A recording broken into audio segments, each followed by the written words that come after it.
Welcome to the J. Scott Outdoors podcast. Today we've got our friend Cody Nelson of goHunt Optics on the line. Cody, how you doing? I'm doing pretty good, Jay. Good to be back on. Man, there's been a lot going on since we spoke last. Yeah, I know that you took a little bit of time off. I say time off, you worked the whole time. It seemed like we talked every day. You were quote unquote on vacation. You actually came up to the cool country of Colorado and we're only a couple hours as the crow flies away from me. How was it getting into the high country there by Telluride? Oh, there's two things that go along with that. Number one, there's water. Number two, there's trees. That makes my wife happy and my kids happy, Oh, and you it's the forgot only number place. three. It's not hot. Yeah, not hot, but it's the one place that I can tell you that none of my family argues when we say we want to go to Telluride for vacation. So I cannot. It's just one of our favorite places on the planet. So You we know, will. We will. it was fun, kind of. We had been talking back and forth. Seemed like we talked several times a day while you were over there, and multiple sets of binoculars were sold that I know of from listeners saying couldn't believe it. Cody was on vacation and actually handling transactions and getting things done. Um, it's amazing because of the way that Go Hunt allows me to do what I do, and I can do that remotely. I can do it from my truck if I need to. I've actually done it on hunts, and some people say, "Well, God, when do you take time for yourself?" And I mean, look, at the end of the day, it's always time for myself. But I just love doing what I do, and I love helping people out, and I love getting gear in their hands. And I did. As the week wound down, I took the last 4 days and not totally turned the phones off, but I took the time that I needed to and spent time with the people I love, and got to spend it in God's country, and got to see some amazing places. So at the end of the day, it's just about helping people out. Well, that's awesome. And again, guys that have listened to the podcast and heard our episodes before, uh, if it's not every day, it's every other day. I'm getting a message from a listener or Instagram follower that's heard you on the podcast and decided to call you, and you've in quote unquote worked your magic, and of the beauty of the great thing that you do with customer service and being real personable. And if it's not every day, it's every other day that I get a message back from one of my followers saying how much you took care of them. And I think it just one goes to show the person that you are, but two, it also shows how important it is and how much of a sense of responsibility you feel to make sure that people, number one, get all the information and be able to make a decision on, let them make a decision, and then number two, be able to execute that decision by getting their, whether it be a tripod or binocular spotting scope, whatever it may be, Sure. getting it ordered. So hats off to you on that. We've got a Well, thank you. slug of questions here from podcast listeners, Instagram followers, and they always love this Q&A type format. So maybe we'll just dive in. I know we've got other things to I'm talk about. So I'm ready. I'm ready when you are. okay, let's see if we can stump the glassing guru here. First question comes from JBin63. Smiley face. When can I pre-order Zeiss Victory 15 by 56? That's a pretty big wish list. Um, And as of right now, I'm pretty sure they don't make a beast, but right now it's the 1556 Conquest HDs.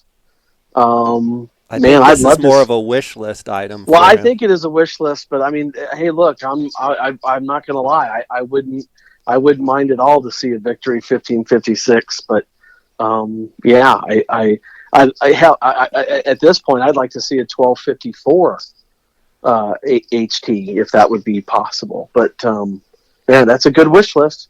I'm with him. I'm thinking along the same lines. maybe if enough consumers voice their opinion, maybe Sure. Zeiss will get on it. And that's the great thing about what's going on these days with competition and these companies, battling back and forth with different optics, and playing with the variability and some of the stuff. It's great to be a consumer. Next Well, question from Oil. yeah, Jay, on the note of that, Jay, that's the beauty of it is with all these companies, everybody's got to know they're all working on something. And it's a matter of time. So, Yep. patience is a virtue. Question here. Favorite Bino harness? I just won some Swarovski 12 by 50 ELs and want to protect them. Cody, I'll answer this and then you can give your opinion. Sure. Yeah, I yeah, no, like no, no, go right ahead. I like the Kuyu XL Bino harness. I like the for the 10s or the 12s or the 15s. I like the fact that it comes with a little bit of padding in the bottom that you can take in or out so you can adjust the height. I'm a big fan of the Pro Bino harness. Cody, what harness do you like? If I was going to choose one today, I would go with the marsupial. I think they're a great product. I love the fact that you can go flap down in the front. Um, he's got a new line out. Jim over there at Marsupial has got the fully enclosed. So now the sides are enclosed. So we're starting. We've gotten the smalls in, and we sold out of those real quick. We're getting more smalls, and then he's releasing the mediums here shortly. And the larges will be sometime in the first part of or mid to first part of August there. So we'll see what happens. But yeah, marsupial for me. And goHunt.com carries marsupial gear. Absolutely, absolutely. Okay. Next question. Are the NLs, talking about the NL Swarovski Pures, Mhm. are the NLs good enough to replace recently purchases of ELs or SLCs? You know that this is and this is what's look. I will tell you that the NL Pure and Jay, I'm pretty sure I've seen you've gotten to look through the 12s so far, right? Right. I have the 12s, 12 by 42s. So here's the thing. I mean, this is a big subject, and man, there's a lot to say about this. Look, at the end of the day, I think that the NLs, what they've done with the field of view in conjunction with the glass that is Swaro Vision, I think it's. I mean, how can you not think it's one of the greatest pieces of glass that any company's ever created? I love it, and it's. I mean, it's a phenomenal look. I don't think that I would just go take my newly purchased ELs and go, oh my god, I mean, it's not magic. It's not like you're not going to see game with the old versus the new. Were there some nuances that I noticed that were a little different because of the field of view and the fact? I mean, I think it's a small percentage, and only time will tell. And I've got some more testing to do. But no, I'm not going to tell somebody to go, throw away or go sell or dump your newly purchased, 1042 ELs, or those are still one of the best pieces of glass in the world. The only thing I think that you're missing on those is the wider field of view. And I do think that's important.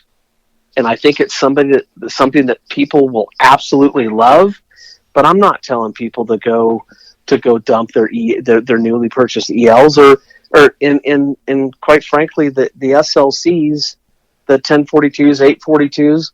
I mean, that's still an absolutely incredible value at $15.99 and 1549. So I mean, those are glasses that do really well at competing with glasses that are $1,000 above them. So no, don't go throw those away. I mean, but man, the NL peers, they'll make you think about it though. I mean, Yeah. but I mean, I think you take the gold standard. I've said for a long time, if people ask me what's your favorite binocular, I think the best binocular ever made to date is a 10 by 42 Swarovski EL binocular. And what I think the NL Pures have done is taken the gold standard and raised the bar. Yeah, I And mean, I think you have them side absolutely. by side. Are the ELs still absolutely phenomenal? Heck yeah. But you throw in, basically 20% more field of view. Now you're talking about game, you're talking about animals that you're going to be able to pick up on your periphery. You're going to be able to widen Exactly. that search pattern, if you will. So I get the question almost daily, "Hey, I just got a pair of ELs, just got a pair of SLCs." Well, what they've really done is taken the best of the best, in my opinion, the best Bino ever made, the 10 by 42 ELs, Swarovski, and they've raised the bar. So I think when they look back several years from now and look back at this time, they're going to say the best just got better. I mean, that's my Well, opinion.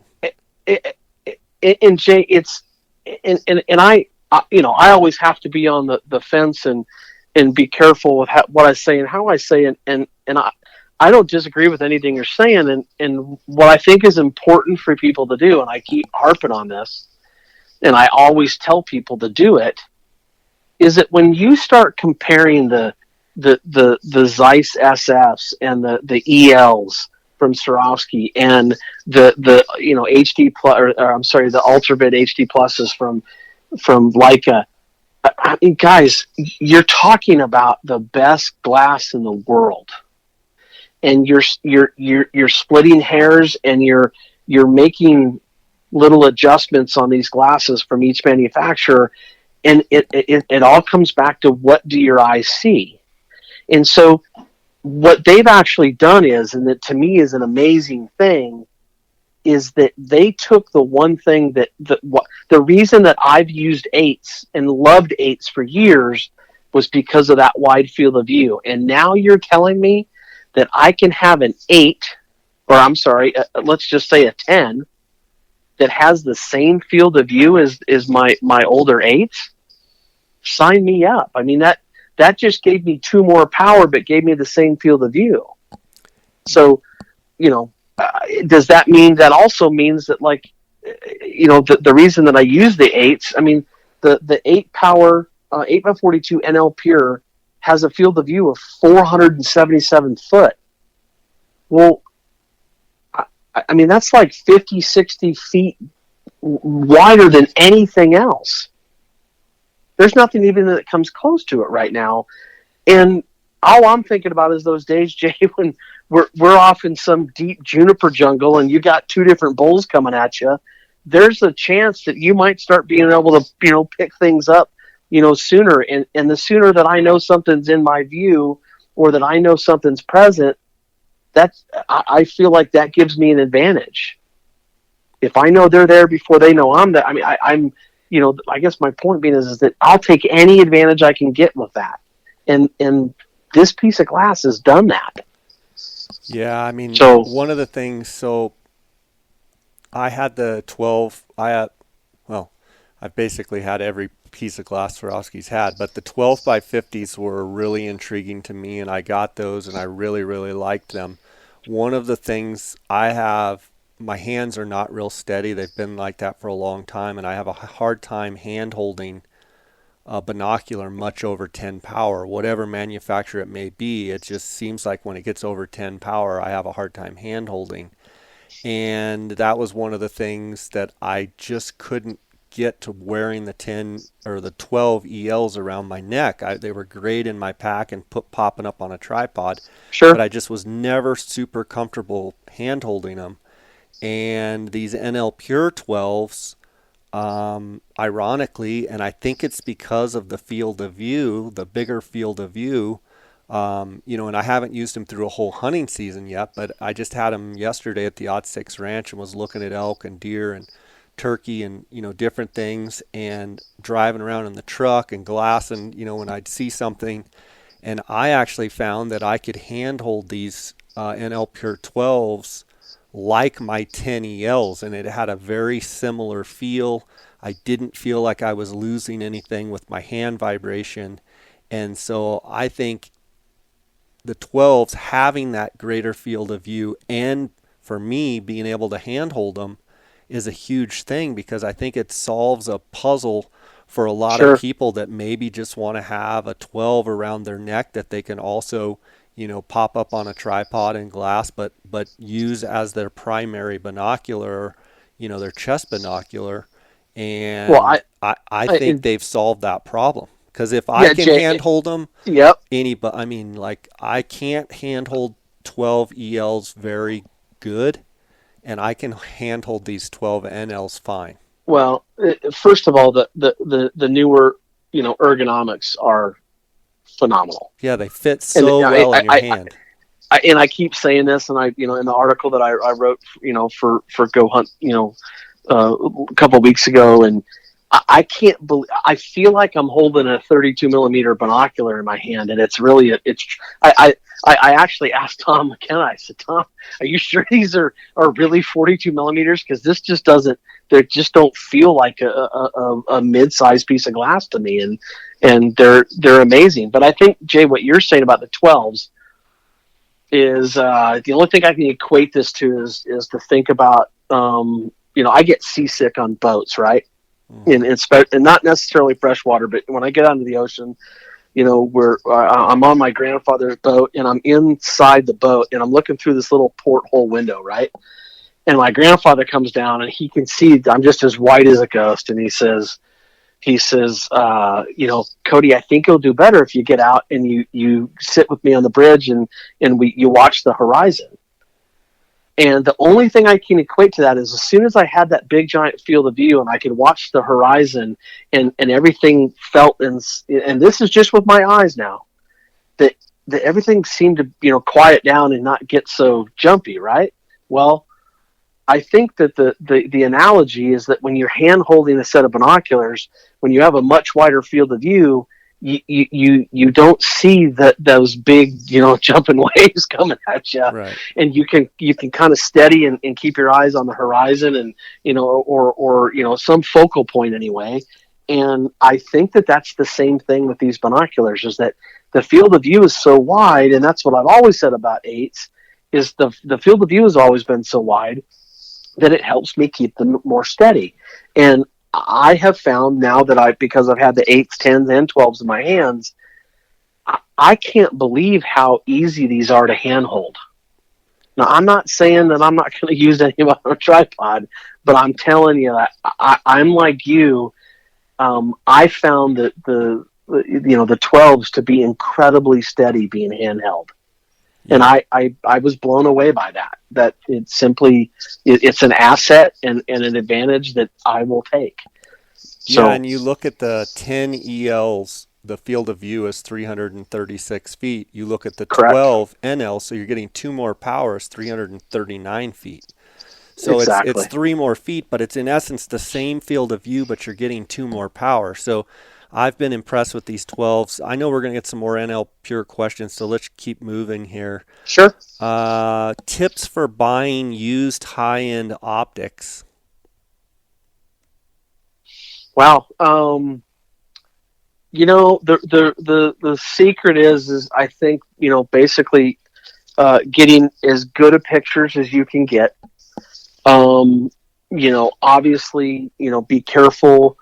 If whenever you're buying something, if it's online or in person, make sure that you can focus, and make sure that when you receive them that you have a couple day, or that you have some time to obviously, I don't know, get them in the field, but get them outside and look at them and make sure that everything focuses and works well. um, don't hesitate to get serial numbers from people, and you can take those serial numbers and you can call companies like Swarovski or Zeiss, and they can, in some respects, they can tell you a history on them. These are things that I've done with glass for years. But I ask a lot of questions. Call people out when they say something is it scratched, or is it just a little marring? Is it, can you see it on the ocular lens, or, put the glass up to the sky and see if you can, see any, for sure, blemishes or anything that are scratches on the ocular lenses. So there's a lot of those little things to kind of keep going, but, just kind of really make sure you know what you're buying, and I can help with those kind of things, but it kind of bogs you down sometimes. But I'm always willing to kind of lend a hand when I can, but just really really pay attention to the condition of things. Yeah, So and I would throw in too that, if you have someone in the same town that can drive over and actually put their hands on them and take a look at them. Also, if you can connect the dots with maybe mutual, because a lot of these guys that are selling, used optics, you can usually connect the dots and say, where do you live? What town? And you go like, hey, absolutely. I know so and so, and oh, I know him. Once you connect that dot of a friend, and I know this guy and I know that guy, that it's going to take away that, I'm going to screw you type of a mentality. So I think that's something to Yep. consider too. If you can kind of, you know, tie in some commonality or similarity with whoever you're buying from. That way Well, they know if they hose you that, so and so is going to find out about it. And like well, I Cody mean, says, just be aware that there's a reason someone's selling them, and not that mint condition binoculars or optics don't get sold all the time, but a lot of dogs get sold, and there's likely problems with them. So just know that protect yourself. Try and get photos, videos from every single angle, and make sure, like Cody says, make sure the binoculars work. yeah, I mean, if they look old and worn, they are old and worn, Right. and there's a chance of more problems with them. It's just that simple. Got a So, question here. yeah.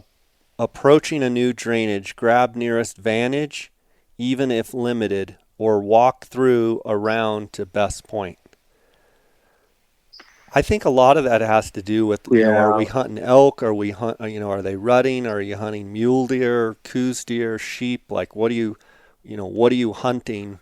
If he's talking about grab the nearest vantage, first thing I'm going to do is, yeah, grab the first point that you can see. But I always like to go to the prime lie. I'm kind of like that big brown trout that likes to lie in the best spot. I like to glass off of the best spot. So what I would do Yep. is I'd get to the best spot before it gets light, or get to the best spot right as it's getting light. Now, if it means you have to walk through a whole basin and blow everything out, then yeah, I wouldn't go to that spot. But if it means glass off a near, a smaller knob, kind of check, clear, make sure there's nothing, and then go ahead and, skinny on up to the top of the best place. That's kind of how I would handle that. Well, and it's also, I mean, if you're in the middle of rutting elk and you're going to blow through something, and they're, because as well as anybody that an elk will take off, and you may not see them in that drainage again. So I think it depends on what you're hunting and what time of year it is, and I mean, it just depends. So yeah, I mean, I'm on the same lines with you, as I would rather be up into somewhere before dark and waiting it out. And I'm always about trying not to disturb it. That's my rule. Well, and I think that's where this, I don't know if we're even allowed to talk about this, but the goHunt 3D mapping, Cody, I've been messing a lot Oh yeah. with it lately, and I was wondering if you're going to mention that. I like I plotting. was going to mention it, but I you, like you go. plotting my points and ahead of time and trying to figure out, okay, I need to be here, and this is the route that I need to take. And I've been messing with the goHunt 3D mapping, and I think that's a huge part of preparation. Know where those prime glassing spots are, and know how to get into those spots without disturbing, and the easiest route to get in there, for I sure. 100% agree. Which, by Yeah, the way, it's have you messed with the? oh, it's nothing short of amazing. It's the effort and the detail and the sheer outreach to you know our customers and some of our influencers, and trying to put a map system together that really is going to change the face of the way we do things, and then on top of it being all inclusive with our insider, and there's some other options and things coming that will be out in the open here soon, And I would just urge people to get on, goHunt.com and go to the Insider, and there is a free trial that you can try. So I literally would just ask that people get their hands on it, try it out, and you're going to realize that we're doing something what I think is incredibly special, and that I could only have dreamed of Well, let's back up 5 here years for a ago. second. People are probably Sure. going, huh? What? It's, confused. So goHunt.com, the insider, which I've been promoting for many, many years, has created a 3D mapping system that is made specifically for Western hunters. They've got tons of extra features like water sources, species distribution, elevation, vegetation. They've got dynamic line measurement tools. This is so right now it's just available on Correct. desktop, but they do have mobile is in the works. Yep. But right now they're doing a free trial. You can go to gohunt.com /JScott and just sign up for your free trial, and it's included in the insider membership. So it's not an additional fee, it's included. So if you're already an existing insider member, you can go on there and check it out. So it's Yep. pretty sweet. Yeah. It's. I think people are.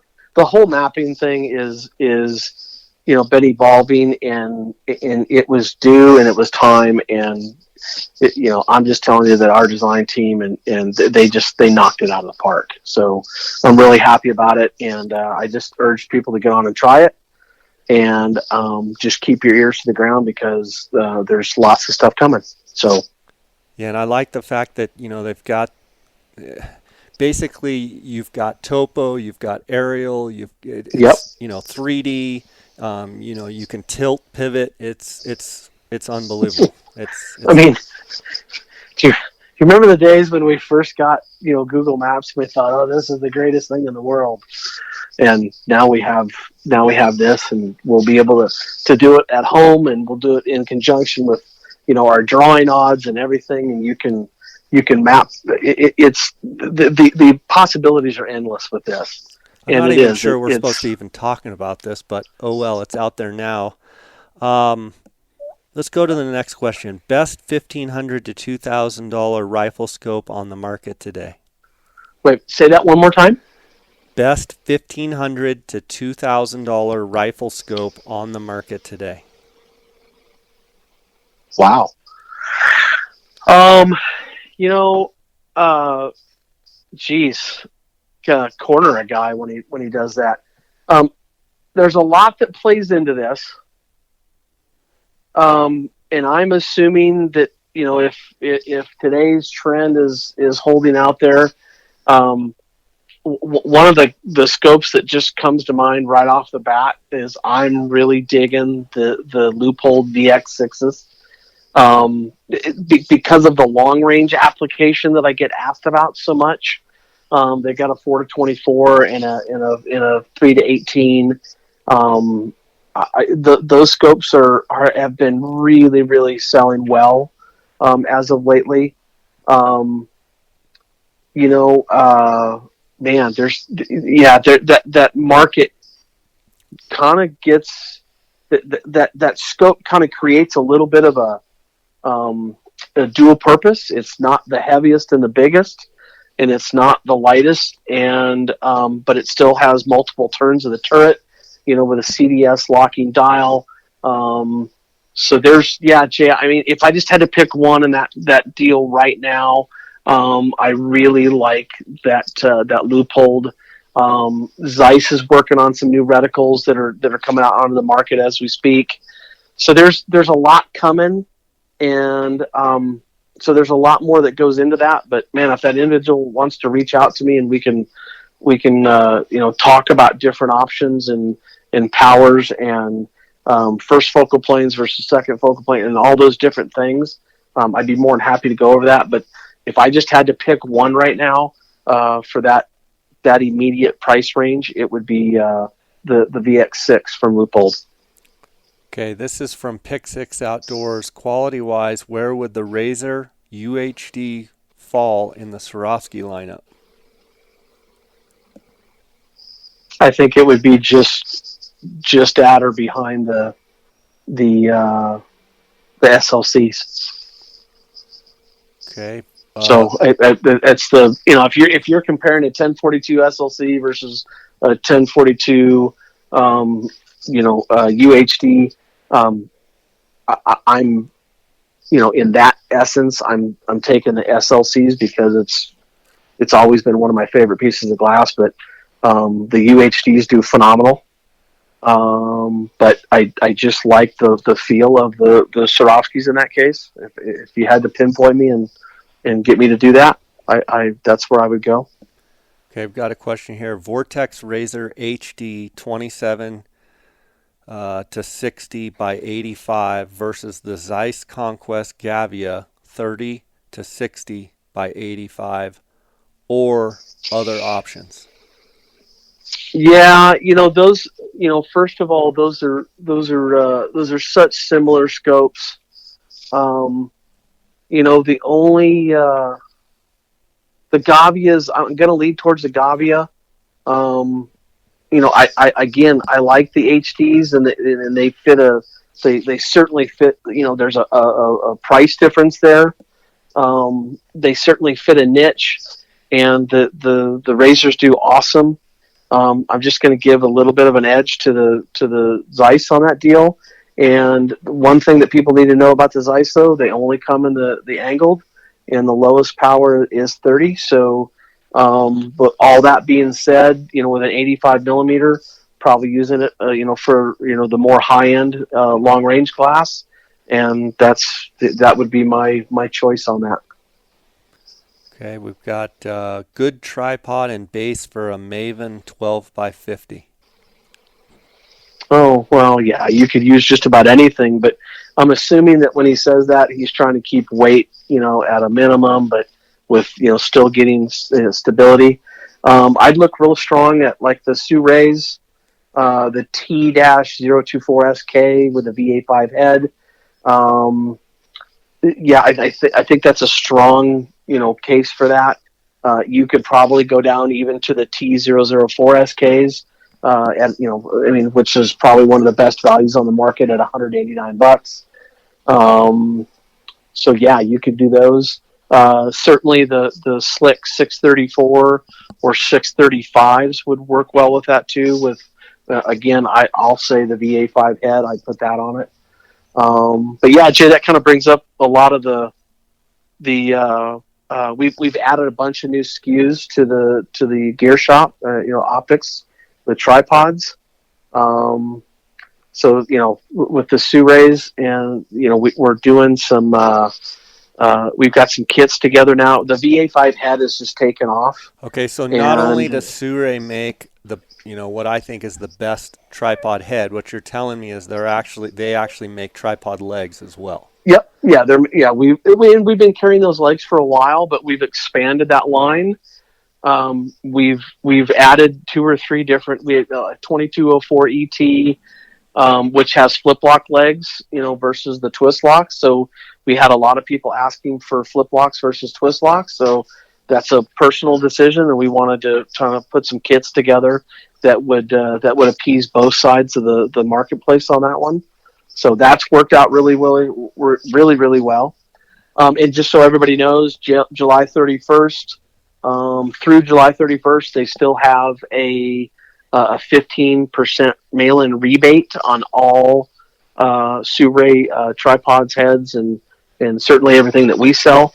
And I believe the you have till August 30. You still have to the end of August to turn that in. So it has to be bought by the 31st of July, but you have through the month of August to get it turned in. So, but yeah, it'll say all that information right on the on the website, and you can get that at the GoHunt Gear Shop or at SueRayUSA.com. Cody, when you're looking at the Sure legs compared to the slick legs, Yep. tell me the differences. Is one priced higher or lower than the other, and then how do they No, compare? they're actually really similar in terms of their pricing structure. What kind of Um, construction? What are the so materials? Well, yeah, you're talking about carbon fiber. Most of these are carbon fiber that we're referring to. We do have a couple of aluminum leg models. Um, I would tell you that the most noticeable thing is that the leg locks, the twist locks on the Surays are a little bit more slimmer and not so big. And I don't want to say big, but they just don't have a like a 90-degree shoulder to them. The slicks, that's the only thing that they really kind of differ on. The Suray has a little bit higher profile because of the way that they do their center posts. They're actually meant to be like where the legs will turn up on them and go inverted, so that you can put the head or put the legs in the pack without having the head exposed. So that is certainly an advantage there. So some guys utilize that, some guys don't. But it does create a couple extra inches on the center post, profile, if you will. So they're very similar in their way that they're made, and they both sell incredibly well. So, but we've also added different SKUs to the slick line as well. We've added the 734s, which Jay, you've been using the 733, but we've added a shorter version. So a In terms of when 734 is just in essence a three, or excuse me, a four division, right? that's correct. Four leg lengths, Four leg lengths. as opposed to three leg lengths. So when you go to put it in a pack, a 734 is actually going to be a shorter when it's all compact and all the legs are pulled in. It's actually going to be a couple inches shorter than a 733. That's correct. But it's still going to have the stability of a 733 and maybe a little bit better than the 634. Correct. That's exactly right. Because of the leg diameter? Yep. Okay. Yes, sir. And then what we've actually added we've actually added the 834 and the 833s. That was one question I have for you. Compared to my 733, how much heavier do you know off the top of your head is an 833? And do you think you gain that much more stability by going up one size? Yeah, you're going to, because the allowable weight that it's recommended for goes up. So, I would probably tell you that you might get, 20 to 30% more stability out of it, but you're also going to gain, typically speaking, you're going to gain about a pound. So those tripods are bigger and heavier, and they're longer, but with bigger, heavier, longer, you get more stability. So, and this is why I've always kind of used like a 2 tripod system. I've always had a lightweight or a lighter weight, kind of around a 3-pound tripod that goes in my pack. And then I always carry with me some form of I want to call it a 5 to 6 pound tripod and head combination for when I'm around the truck. Do you think that 833 or 834 would be a good candidate for my Swarovski twin spotters? Oh, absolutely. Okay. Yeah, without any question. I think that's if you would like to make that happen, I will make sure that happens for you. You know a guy? I might know a guy. Yeah, no, we'll get you set up right on that deal. I think that's a really good example of that. If you're using bigger, heavier optics and you're looking, at in incredibly long distances, the fact of it is that steady is the game. The more steady that you can keep your optics, the better you're going to see things, at those longer distances. That's a fact. And back to the guy's question of the Maven 1250s, in essence, you can adapt pretty much any binocular to any tripod head that you sell and legs, right? Absolutely. Yeah. And the thing that I want to, Jay, that this kind of goes into that, when people ask about glassing long distances, I don't care whether you use an 8 or a 40 power. The steadier, the more solid that you make that platform, the better you're going to see it, regardless of what distance you are. Right. The better your digiscoping pictures.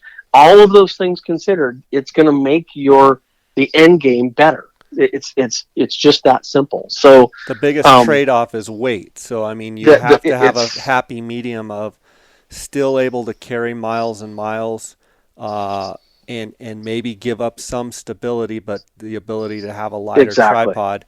There's But maybe there's guys always that a are trade-off. pounding these units from, the truck and sheep hunting and glassing, desert sheep country where you're driving a lot in a Ranger or quad or a truck and you're glassing up, you can go with a heavier tripod because you're not having to carry it as much. Correct. Absolutely. Okay. That's good to know. So if they go on goHunt.com, Yep. do they have to scan through, or is there a new bracket showing the new? No, well, a lot of these tripods will come up because it when you hit optics and get into that section, it'll show you like all the new stuff. Okay. But if you just go into optics and then go into tripods, it'll start filtering through for you. You can either drop down and go to the heading of the particular brand, or it just depends on how you want to look at them. But yeah, the fact of it is that get on gohunt.com and just type in either 833 or 834 or the number that you're looking for, and it'll come up as well. So Back to these Suray legs, you feel they're very comparable to the slick legs? Because I've been using yeah, slick for for years and years and for years. for a lot of people that haven't used yeah, I think that they're comparable to the slick legs. There. I mean, again, there's some subtle ergonomic little differences. The way that that your angle, your leg articulation works is, the slick, you have to pull that little switch out, but the the Suray is more like a traditional, if I would, like what the old Manfrottos where you're kind of pushing the button down and then it lifts up. So Right. there's just some small subtleties that are just different than others. The Suray, you have like the old Manfrottos, how you have like a a lever that allows you to raise the center post, whereas on the slicks and you're turning the actual tightening mechanism is on the center post. So there's, like I said, there's just a few little subtleties that are different. But I think once people start putting them in their hands and start using them, they're going to love them. Okay. Got a question here. What's your suggested magnification, bino or spotter for spotting bucks at 2 to 3 miles? Oh, jeez. Um, God, that's such a loaded question. BTX? Well, I think you're in that. Well, I mean, let's face it, Jay. If you take the twin spotters, you got 25 power, right? Mm-hmm. That's what most everybody's using with the twin spotters is 25 to 50, eyepieces, and then with the BTX, you've got either 30 or 35 power, and then if you start getting into the COAs, you're at 32 power, and if you get into the Doctor optics, the 40 by 80s, you're at 40. So, I mean, first of all of those have worked. All of those have excelled at the long range glassing game, and I think it comes down to personal preference. But yeah, I'd say somewhere between 30 to 40 power works, and I think that's probably a good starting point. So at that point it really depends on what piece of gear do you want to use most. Well, I think also, how long are you going to do this for? Do you have one particular spot that's, 2 to 3 Right. miles away and you're going to be sitting there and if that's the case, I think you got to go with the big glass, the long range glass, either the BTX or the twin spotters or a KOA or something like that. Sure. But I mean, you can glass bucks, whether it be Coos bucks or mule deer bucks. For sure, it's a lot easier to glass a mule deer buck because of their size at 2 to 3 miles. But I wouldn't make it a habit of glassing with 15, say, Swaros Yeah, at you're 2 to 3 miles. Yes, have I glassed bucks, all day long at that distance? Sure. But I absolutely. think you're definitely going to, at least need that 25 power on up to, 30, 35 power to do it comfortably. So if you're talking about you've got a rock and there's a big face and it's you're going to plan on sitting there a lot, I would definitely look into the, the big long range glass, or potentially, like I'd probably go with the 95 BTX and 35 power on both eyes. You're not squinting looking through a spotting scope. But I also think, you can glass them up with the 15s, see a deer, see that it's a deer, and then switch to the spotter. And I think that's a perfect scenario to switch to the spotting scope and Yeah, then I really agree. dial in like on a Swaro 95 or something like that. That would be my Yeah, I think suggestion. that there's a I mean, obviously being in the business and being able to talk to literally some of the best glassers in the world and guys that regularly find stuff at game, there's certain pieces of glass that work better in certain situations, and then you get into do you want to carry a 13-pound Koa Highlander, or do you want to carry a 6-pound BTX 95? And so there's a lot of trade-offs and a lot of different options, but again, I think that you're going to wind up somewhere between 25 and 40 power depending on what you're using. Yeah. All right. What So what tripod head and adapter do you recommend for Leica Duovitz? lately with the Duovids, I mean, I've sold just a boatload of the Leica Stabilite, which is their version of the plate with the strap over the top. There are some other options out there on the market that may do that, but one of the things that we've been working on, Jay, this is like a new thing, and I will have to check on the sizing for the Duovids. But we are bringing on Dead On Industries, which is a new clamp style ring that goes around one of the tubes of your binocular. It's got a center offset, so it's centered on your tripod head. And so we're working on bringing those for basically all of the Swarovski line, including the NLs, will be shortly behind us here. They've got different stuff for Leica, and I just have not used the Leica ones yet. So if that's whoever asked that question, if you want to reach out to me, I will absolutely find an answer for you about the Duovids. I just personally have not done it on the Duovids yet. Okay, So we've got a question here. It's a three-part question. It says glass horizontal from top to bottom or vice versa, glass vertical from left to right or vice versa, and then is well, vertical or horizontal glassing better? I'm going to say glassing I, horizontally is always better than vertically. I, I well, there's two things in this. Number one, I agree with you, Jay, that if I'm just going to start somewhere and the terrain allows for it, I almost always do it just like I read a book. So Left to I'm right? going left to right and top to bottom. Now, obviously, there are some certain situations where, you know, like I always say that, like, if I have topography in front of me that maybe there's a big long ridge that goes from, right to left, and it's going at a 45-degree angle down.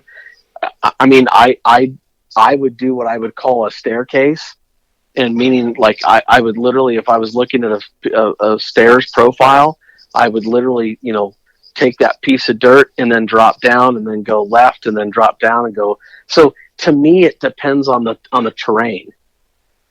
For instance, if I'm glassing up and down, it's generally because the terrain in front of me is incredibly steep, and maybe it's got a lot of like tall, ponderosas or pine in front of it, and so I tend to see things really well in there by glassing vertically. It's not. I don't do it all the time, but to me, I let the terrain dictate how I do that. So, but Yeah, and generally I would speaking, agree with that too. I think horizontal, if you can get in the habit of, getting used to glassing horizontal and then let certain circumstances allow you to go up and down, vertical. I think one of the things that limits you from glassing up and down is, whether you're using a pan head or a pistol grip or whatever you're using, I think it's way easier and way more stable for a tripod head to Well, glass left to right, right yes. to left horizontally, and then drop down left to right, right to left, or and then keep dropping down because of the weight on the binoculars as you're going. If you're panning up and panning down over time, there's more vibration. The way it sits on a tripod head is not going to be as smooth as you will, Yeah, I panning could left to not right. agree more. Yep, I could. The, I mean, if there's one function in the tripod head that is crucial, it's the how smooth the panning motion is. So, when you go vertical, that tends to be the weak point, and I completely agree with that, Jay, 100%. Okay, we've got a question here. Best binocular mount attachment for Swarovski SLC 15s. The Vortex adapter is too slow to hook up. Oh, so he's okay. So what he's talking about is that the very simple Vortex adapter, not even the unit adapter from Vortex, he has to screw it in and out every time. Yeah, that's going to be real slow. So yes, there are many options on the market that have studs that screw in there, and then have a Bino adapter and tower. So you got Outdoorsman's makes one. MUTNTgear.com makes one. The Swarovski tripod, or it's the TA-SLC, has a Bino adapter and a stud. So there are definitely options. And then, the other thing is that, like I said, we're bringing on the Dead On Industries and their clamp style, and I used that when I was in Telluride this whole last week, and I got to be honest with you, I was really impressed by that product, and I can't wait to. They'll be loaded up on the website any day. Okay, what's the best Swarovski dual spotter setup? Oh well, I mean that's. I can answer that one. Well, I mean, wait, no, I mean, well, Jay, I'm just going to tell you that I wouldn't use anything other than the 25 to 50 eyepieces, and certainly Benny's bracket is as good as it gets. So I know that you use them all the time, and yeah, I mean, go right ahead. Yeah, but one thing I want to add there is, so I use the 65 millimeter Yep. STS objective, and then I use the 25 to 50 wide angle lens. But the key is you got to pull the eye cups off, and this makes Cody cringe, and a lot of people cringe. But pull the actual, so they twist off. They just turn. I think it's counterclockwise, and you actually pull the eye cup off. And if you look at any of my Instagram posts where my twin spotters are, Cody actually made a cool case for me. But I actually, out of a couple of I guess they're koozie cups. I made kind of a eyeglass or eye cup protector, but I want to get my eye as close to the glass as possible. And by taking those eye cups off, and Swarovski's just cringing listening probably to this, but it makes night and day difference with that setup. I've had guys that say they've ordered the setup and it just doesn't work, and I say unscrew the eye cups, and they call me back and say I can't believe how wide the field of view is. I can't believe how light and bright and how the Swarovski wow factor. So for me, that's just a little tip of take those eye cups off. Yeah, I could not agree more. It's and Jay, I was along the same lines. I mean, I don't use the twins. I have used them, and I think they're an awesome piece of gear. And I can't even begin to tell you how many I've sold. Um, Hands down, the eye cups down on those are off. It is a game changer. Period. All right, question here. Best tripod mount combo under $500. That's a pretty easy one. Yeah, and go with that. Say that one more time, Jay. Best tripod slash mount, so I think he means head, combo Oh, under $500. oh, yeah. I mean, I would, the slick. I mean, At this point, anything with a VA5 head and, like I can go slick 733, 734 with a VA5 head. Go with an ET 2204 from Swaro with a VA5 head. Um, yeah, any of the all those will be under that The common period. And denominator there is the Swaro VA5 head. correct. From an affordability standpoint and a practicality standpoint, there's not a better tripod head on the market. Like I started using I it. You started telling me about it, and I was like, "Come on, it can't be that good." And I started using it. It is phenomenal Yep. tripod head. And I It mean, is absolutely butter smooth. I would put it up against the highest priced heads on the market. Like I would rather have that Swaro VA5 than any head Yep, out there, and I agree. that's what I use. So that's the common denominator. Then you throw in, like Cody says, do you want how many extensions do you want in your legs? I go with just a standard 733. I think a 734 would be awesome. I think a 634. I mean, there's a lot of options for legs, and I think you just need to call Cody and find out, have him ask the right questions of which one would work best for you. Yeah, And I'll I add that you can call Cody directly on his cell phone as well, 602-399-3699. I'll also link up Cody's email, his cell phone, and the line at GoHunt where you can just call Cody and talk to him directly. And people are always happy to know that Cody actually answers the phone. So he'll say Cody speaking, or this is Cody.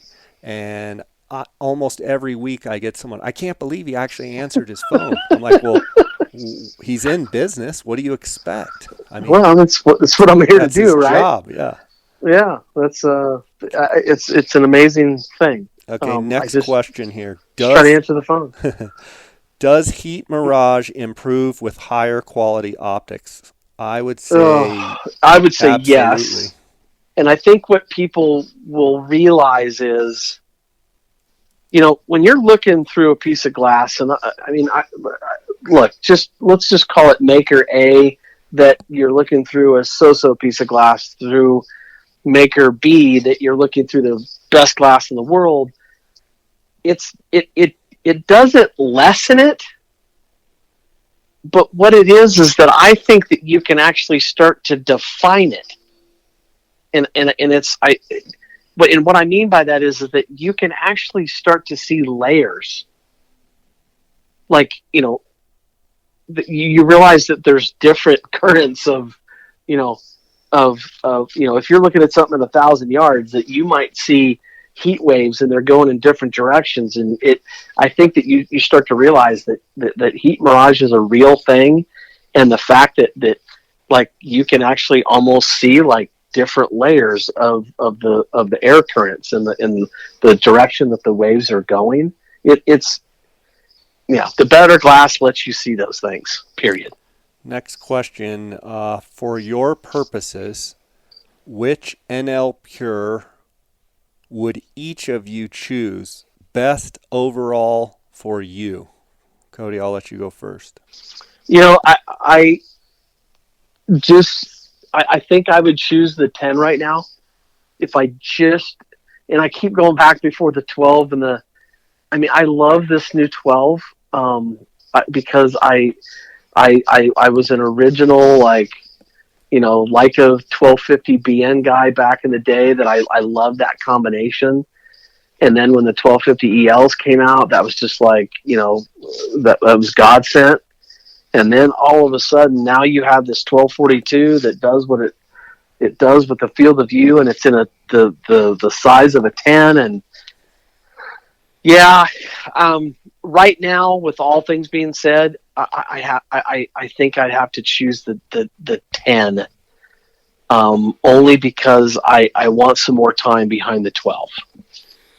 Yeah, for me to have that 8 power field of view in a 10 power, that's what does it for me. Yeah, and I would say from what I've seen, I would like the 10 power field of view and a 12. So I would go with the 12s. But again, I've always said the Swarovski EL 10 by 42 is the best binocular ever made. Now what you get is the 12 power NL with the same field of view that you have Yeah. in the 10, and I can handhold it, and you throw on a tripod. It's so I'm gonna go with the Well, 12s, but I think the 10 would be right there I, underneath I it. think, If you're also hunting, if you're a Midwest guy and tree standing, you're hunting turkeys, you're hunting whitetails. I would probably go with how, an 8 or a 10. yeah, how could you not go with it? I mean, seriously, if you think about it, if you're a tree stand guy and you're 477 feet. 477, that is crazy. Right. That's, I mean, I don't know. I've watched enough of the shows on TV where a guy kills a buck and all of a sudden he realizes that the bigger buck was actually, coming, and you're thinking to yourself, man, I mean, was he not looking, or did he not see it? Did he not have the field of view? So, like, I always think about those things. Well, if I had maybe a bigger field of view, maybe I would have seen that movement out of the, whatever, my periphery, and been able to literally go, oh, hold on a minute, there's something else coming. Right. Now I've got choices, and so I mean, I can't even believe that we're able to have these conversations now. But I think the one thing to take away from these three pieces of glass, the 12 is going to be, I think, the one that blows people away the most, just from my initial response of everything, because there's so many people in all the phone calls and things that we get every day. There's so many people wanting to have like the one piece of glass that does everything. And I gotta be honest with you, that 12, when you start really doing the stats and you start figuring out the fact that it's in a 10 size binocular, and you start figuring out that you've got that field of view, and I mean, guys like my boy Brady, at GoHunt, I mean, he is gonna flip out over these because he's always looking for that 12 power, and he's a backpacker.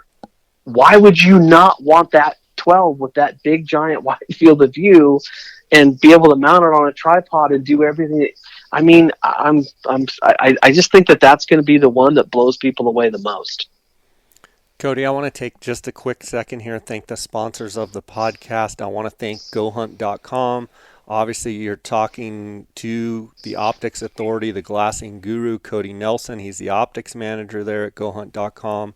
You do such a great job dealing with customers, Cody. I want to encourage anyone looking to purchase optics, anything to do with glassing, anything to do with optics, give Cody a call at 702-847-8747. That's extension 2. You can text or call him directly on his cell phone, 602-399-3699, or you can email him at optics@gohunt.com. Cody, I want to thank you for your work that you do with Thanks, customers buddy. each day. I also want to remind you guys, like we were talking about, the new 3D mapping for insider members. If you're already an insider member, it's part of your membership. If you want to sign up for the GoHunt Insider, you can do that as well and get the 3D mapping. All you have to do is go to gohunt.com/jscott, and that's going to get you signed up for the GoHunt Insider. I want to thank the Insider. I can't wait for this GoHunt mapping to just blow out and go worldwide. I can't wait to see all the things. I've been messing with it, and it's a phenomenal mapping program. So I'm super excited about that. I also want to thank KUIU Ultralight Hunting. Go to kuiu.com. It's a direct-to-consumer model. It's all the gear that I wear on my hunts, including my backpack. And just go to kuiu.com. You can get everything you need to know right there on the website. They're direct to consumer. Phonescope.com. Use the JScott20 promo code. You're going to get a 10% discount on all orders. And then allelk.com. It's the home of the Bugle Mule.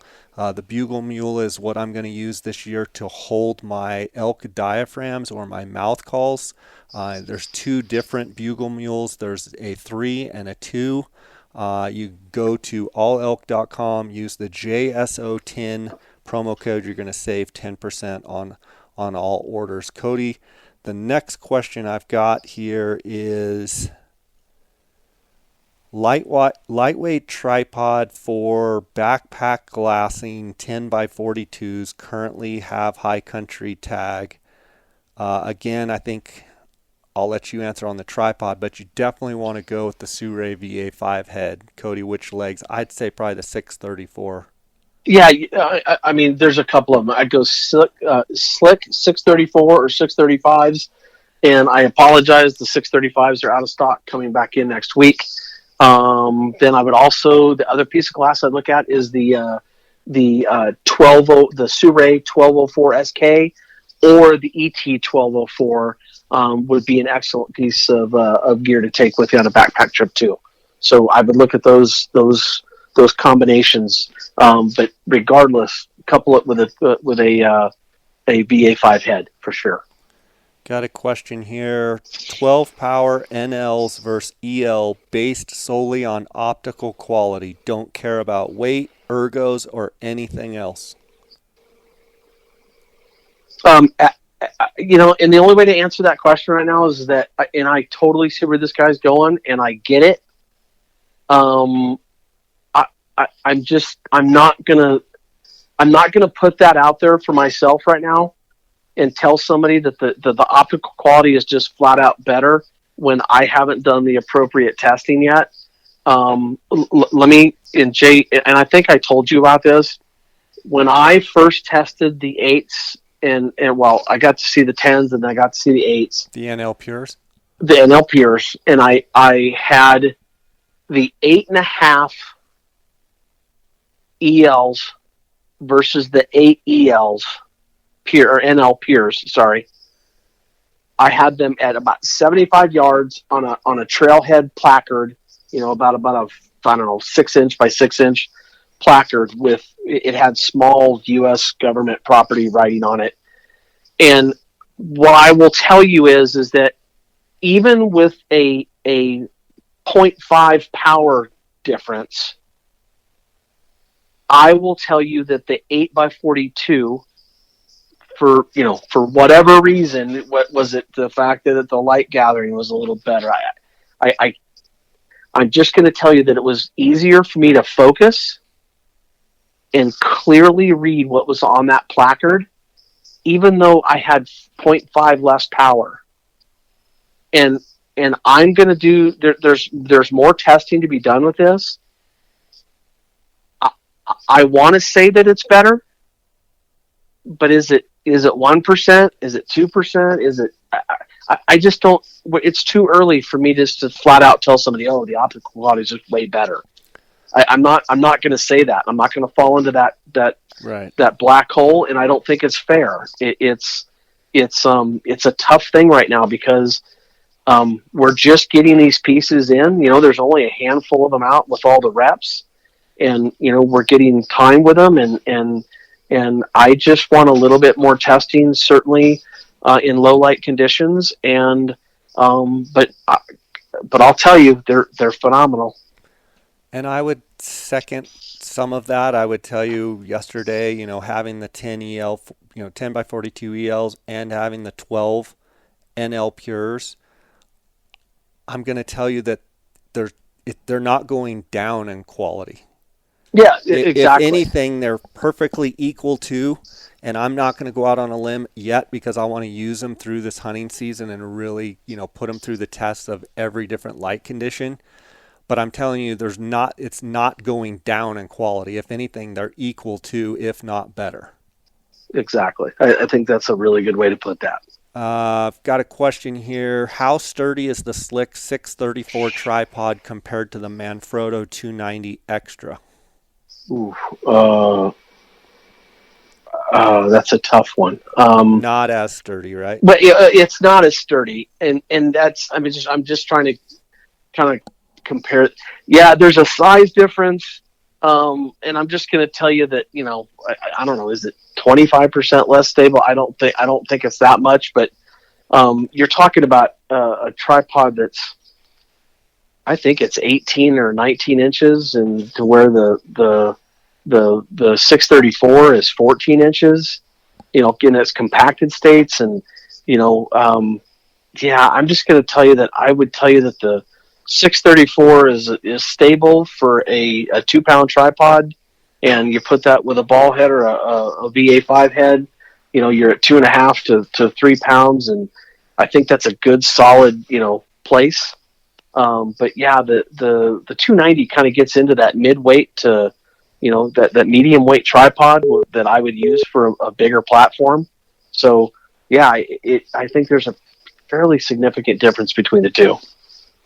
Next question here, mule deer glassing tips. I'll offer a few here. So for mule deer, you're going to want to get as high as you can. A lot of times where you've got an optical advantage where you can oversee a bunch of country. For mule deer compared to glassing for coos deer, I can glass a lot faster. I can be in more scan mode. I can move my binoculars on the tripod faster because they're a bigger animal and they're gonna stand out a little bit more than say a coos deer, where a coos deer hunter has to really go slow. I would say at first light and at last light in what I would call prime time hours, I would be moving my binoculars a lot more rapidly left to right and covering country. And then as you get into those bedding hours and during the day, that's when you really want to slow down. I think with mule deer, a lot like sheep, a lot of times they're the white on their butt gives them away. The underside of their legs, being that light tan, whitish, color gives them away, Right. as well as their racks are bigger. So I glass a lot faster for mule deer than I do for coos. And obviously, you're going to be glassing off of a tripod. Gain any optical or altitude advantage that you can, which will give you an optical advantage. I think if you can get up and look down, you're going to be better off than looking up. Always when you can get up and look down or down and across, you're going to be able to see over brush and into brush. So if I have the choice, I'm always going to go high and look down. And I think a lot of people make the mistake of sitting low and looking high. And I think if you take, it's a game of angles, and if you take the angle of that you're looking, you're only able to see the deer's back because you're just looking over a bush. Whereas if you're up high, then all of a sudden you change that angle, and now all of a sudden you're Right. seeing a deer's legs and their whole back and whole body. Right. I agree. Any other tips you would add, Cody? No, I mean the whitetail coos deer guy in me said mule deer, and my first response was to say change states. I think I No, I'm being funny. I don't mean to make fun of the mule deer because I love mule deer, but I just think that they're just easier to see on a regular basis, and I think that guys used to use the term power glassing and being fast, or literally taking in more field of views in a less time. I think that's a very efficient way to glass mule deer. In general, I just don't think they're as tough to glass in certain situations as other deer. So, sometimes like we've been talking about field of views, sometimes field of views are more important in that kind of a game. So I think that's why there's so many people that like to use 12 by 50s, and I think that's completely appropriate. Got a question here. Any reason not to get the 12 NLs over the 12 ELs for go-to off the chest and tripod for Western hunter? As well as he's got the question here, break down low light gathering between 12 NL and 12 EL. Is there a noticeable difference? I have not had the luxury of having the 12 NLs next to the 12 ELs at low light. I'm going to tell you that the 12 EL, the objective is 8 millimeters more, so you're at a 50 millimeter objective on the ELs. So just by simple math, I think the ELs should gather a little Well, bit more light. But I will yeah, tell you, yesterday or the night before, glassing, hand holding the 12 NLs literally at last light, I was seeing great. But there's a whole time test and getting the stopwatch out in the well, whole 9 yards. But I back think to his Jay. first question of any reason not to get the NLs over the ELs, I would say I don't see any reason, especially when you factor in the wider field of view. Even if we're just talking comparable optical quality, back to that one question, you throw in the bigger field of view for the 12 NL Pures, I don't see how you don't go with the NL Pures. Yeah, I agree with you on that 100%. The I'm not gonna. Again, we're getting into that gray area where I haven't had the time to sit behind them, because the exit pupil on a 1242 is 3.5 millimeters, and the exit pupil on the 12 by 50 is 4. I think it's 4.17. And I mean, obviously, there's a difference there, and by virtue, the bigger the exit pupil, the more light that's reaching your eye. But again, there's two questions that come from that. What is the actual in-field test going to reveal to us? Number one. And number two, if that test were to show, negatively, against the NLs, does the field of view and everything else make up for it that you wouldn't care? So again, there's a couple questions there for me that I just need a little bit more time, and that I do have a 12 comparison, coming out in an article. So I just need a little bit more time before I completely 100% on my, my findings. And but I mean, just at first glance, I don't think that's enough for me not to buy the 1242 NLs right now. It's the field of view gets me on this every time. And that's a lot for me to say that I would maybe give up a little bit light gathering ability. It's hard for me to say that, but I still want to put them to the test. Okay, question here. Will Swaro be coming out with a new set of 15 by 56s? I have not heard that at all, and I think that the latest generation of SLC 15s that's my go-to. That's always in my pack. I always carry the 15s, and I'm always putting them on a tripod, and I absolutely love those binoculars. Well, so I'm going to get a little bit more. And Jay, I agree with what you said. I wholeheartedly.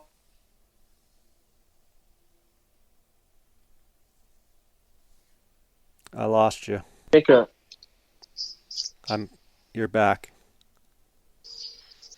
Can you hear me now? Yeah. Oh, okay. So the answer to that question for me is that when you really start looking at the questions that we've got over the years about, well, why didn't Swarovski make a 12 by a 15 by 56 EL, and that was always because of the geometry. You couldn't put the tubes close enough together.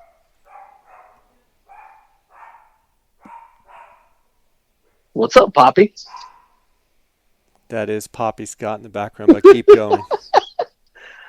So for me, Jay, on the answer to that, question with, the NL Pures and the 1556, one of the most common questions I get is, well, how come Swarovski didn't make a 15 by 56 EL?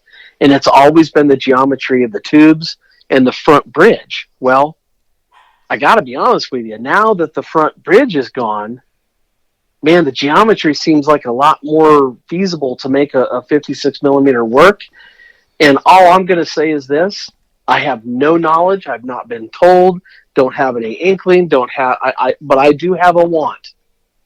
And I'm telling you right now that if there was a piece of glass out there that I think would be really cool for what we do, certainly around the Coos deer parts of the world, if you could give me a 1556 NL Pure with a field of view of, say, I don't know, let's say 275 to 300 foot field of view, count me in. Yeah. Count me in. But I guys, as much as I want to tell you there's one coming, I've got no knowledge of it. So, okay. Next question. Any opinion on tracked optics? I've never I mean, I've heard of them. I know who they are. I just got contacted by them not too long ago. And, I'm going to reach out to the guy and at least, have some conversations. And I just don't know enough about them for me to give an opinion. But I as always, I'm always willing to give a look. Got a question here. If you had to have one power binos for glassing, what would they be? So if I was a coos deer and sheep hunter, I would say 15 power Swaros. If I was an elk and mule deer hunter and didn't hunt coos deer and sheep that much, I would probably go with the 10 power binoculars. Yeah, I mean, for what I do here, I mean, I've gone through the 12 phase and come in and out of that, and again, I love the 12s. But if I had to pick one for what it is that I do, and mostly, I would pick the 15s. Um, and I'm, if I'm not doing 15s and I'm going to do everything else, Jay, there's a part of me that really kind of wants to go back to the eights. I just, if I just sometimes had to have one, I wouldn't hesitate to have a set of eights because I can do a lot with it. Vortex Razer HD85 versus Leica 82 plus extender, or save for Swaro / Zeiss 95. That's a loaded question. I know. Um, I'm well. Okay, first, is he comparing the Razer versus the Leica? Yeah, which I think the Leica wins all day Well, long. yeah. I mean, the Leica. I mean, But look. I plus the mean, extender. I'm not familiar with the yeah. It's a extender, but 1.8 extender. I'm not a fan of Um, extenders really. yeah. I mean, I've used them, and I think that they do a great job, and certainly in certain cases, I think that they're warranted. Um, but and I'm, I hate being put on the spot like this, but I'm going with the better glass every time. And don't kid yourself. That APO, televid, that 82 millimeter with the 25 to 50 eyepiece, that's an incredible piece of glass. Um, yeah, I mean, yeah. So, and then what was the second half of that? Or save for the Swaro / Zeiss 95. Well, I was gonna say because that Leica is not cheap. Um, Yeah, he's kind of comparing. yeah, I mean, ooh, I you would know, I would say put your eyes and look through a Swaro or look through a Zeiss 95, and you tell us which one you're gonna save for. yeah, I think that's important to do. And the only other thing, the saving grace, is, I mean, if you want to go big, go 95, or and we've talked about the difference between the Harpia and the Swarovski, the 95. Um, I kind of lean towards the versatility of the lean towards the versatility of the modular series of the Swarovski.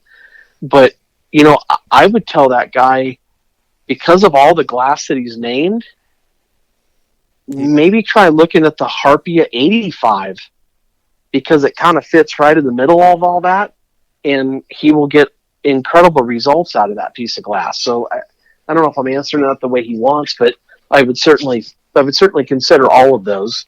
And I think if you need to save and you want to go with the bigger glass, you need to save and go with the bigger glass.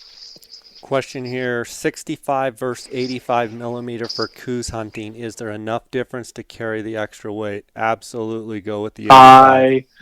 I will in that scenario, I will always go with the bigger, and give me all the light you can give me. Absolutely. Question here: glassing tips for scouting elk in the summer. A lot like the mule deer.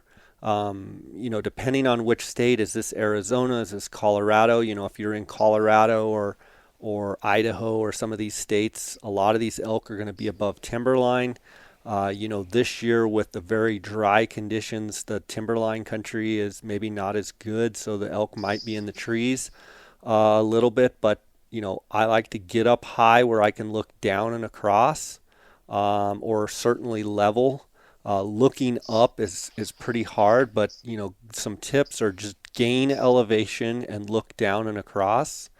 And then summer scouting tips for elk are, if you're talking about having a rut tag and you're trying to scout them out in the summer, your bulls are going to be in a completely different spot come the rut. And where are they going to be? They're going to be where the cows are. So right now in the summer, You need to be focusing on where are those cow elk groups at, and keep a good eye and watch and learn their behavior, where they go in the trees, where they come out of the trees. When they go in, when they go out.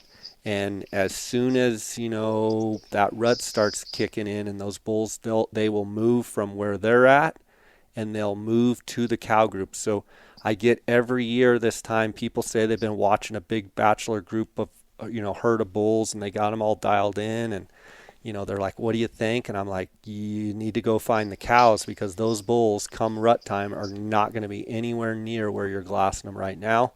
Specifically in Arizona and even in New Mexico, you've got bulls that will move 25 to 30 miles to go rut, and they go rut in the same spot every year. So don't focus on bulls, focus on cows. I don't know that I could have said that any better. Okay. In your opinion, what is the best spotter under $1,000, if there is such a thing? Well, I think it's hard to, I think certainly one to look at is, and that I would have no real problems using, is a Viper HD.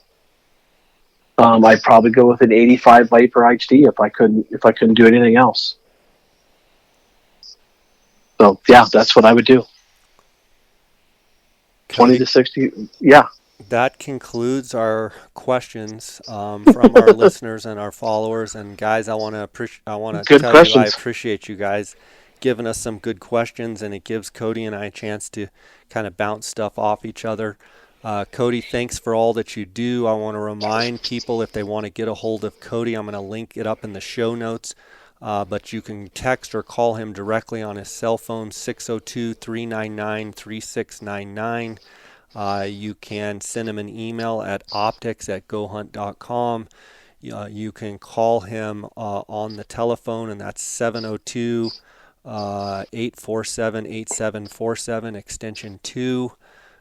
Cody, are you taking pre-orders right now for the NL Pures?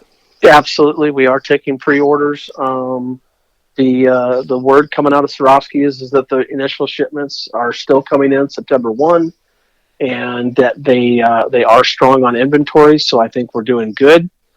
Yeah. So if anybody wants to pre-order, have them call me up, and we'll get them all taken care of. And they are going out in the order they are received. Okay. So if you're number 3 on the list, you're going to get the third pair. If you're 42 on the list, you're going to get the 42nd. So get your orders in if you want the NL Pures. That is correct, sir. Okay. Cody, anything else you want to add to the listeners? No, I just urge people to get to get out and get glassing and get your eyes behind stuff. And I urge people to look at the gear shop. Both, obviously the optics, because that's my baby, but at the same time, we answer a lot of phone calls. We've got Boots is completely up and running and just killing it. Jared with Boots is doing great. Brian Campos with the gear shop, and all of the newly added gear. I urge you to get on Gear Shop and take a look around, and you won't be disappointed with the selection that we've got. And guys, do not forget about the 3D mapping. Go to gohunt.com/jscott. Do the free trial there. You can check out the 3D mapping. It is unbelievable. A year from now, everyone in the hunting industry, well, let's say a month from now, everyone in the hunting industry, in the Western hunting industry, is going to be talking about it. A year from now, they're going to be saying, do you remember when it launched? And, can you believe something this good has come out? So go check it out. If you're already an Insider member, you automatically can check it out, but it's just another added value that the Insider provides. Cody, again, thanks for coming on. Thanks for sharing with us, and keep up the great work. Jay, I appreciate it very much. I appreciate the platform. And as always, it's just it's a pleasure to be on. So thank you very much. All right, buddy. God bless. Take care. You too, sir.